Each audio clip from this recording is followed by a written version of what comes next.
आज दिनांक 12/11/2024 रोजी तालुका कारंजामधील प्राथमिक आरोग्य केंद्र पोहा येथे डॉक्टर पांडुरंग ठोंबरे, जिल्हा शल्यचिकित्सक डॉक्टर अनिल कावरखे, जिल्हा क्षयरोग अधिकारी डॉक्टर पाटील, वैद्यकीय अधिकारी सतीश डॉक्टर परभणकर, तालुका आरोग्य अधिकारी डॉक्टर शंकर नांदे यांच्या मार्गदर्शनाखाली संशयित क्षय रुग्णाची एक्स-रे तपासणी शिबिर घेण्यात आले। वैज्ञानिक अधिकारी वैभव रोडे यांनी डिजिटल मशीनद्वारे 77 संशयितांचे एक्स-रे काढण्याचे काम केले।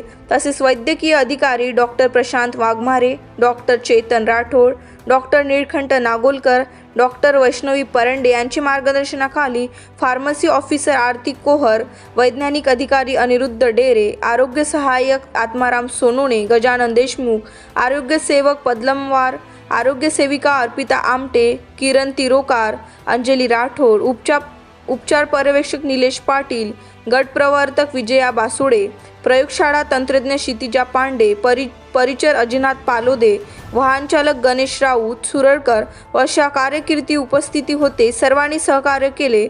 यावेळी 73 संशयितांचे स्फुटम गोळा करण्यात आले। सर्व उपस्थितांना क्षयरोग, डेंग्यू बाबत आरोग्य शिक्षण देण्यात आले। शिबिराचे नियोजन श्री रामदास गवई, आरोग्य निरीक्षक, जिल्हा क्षयरोग केंद्र, वाशिम यांनी केले। Karanja news reporter Damodar जोंधळेकर।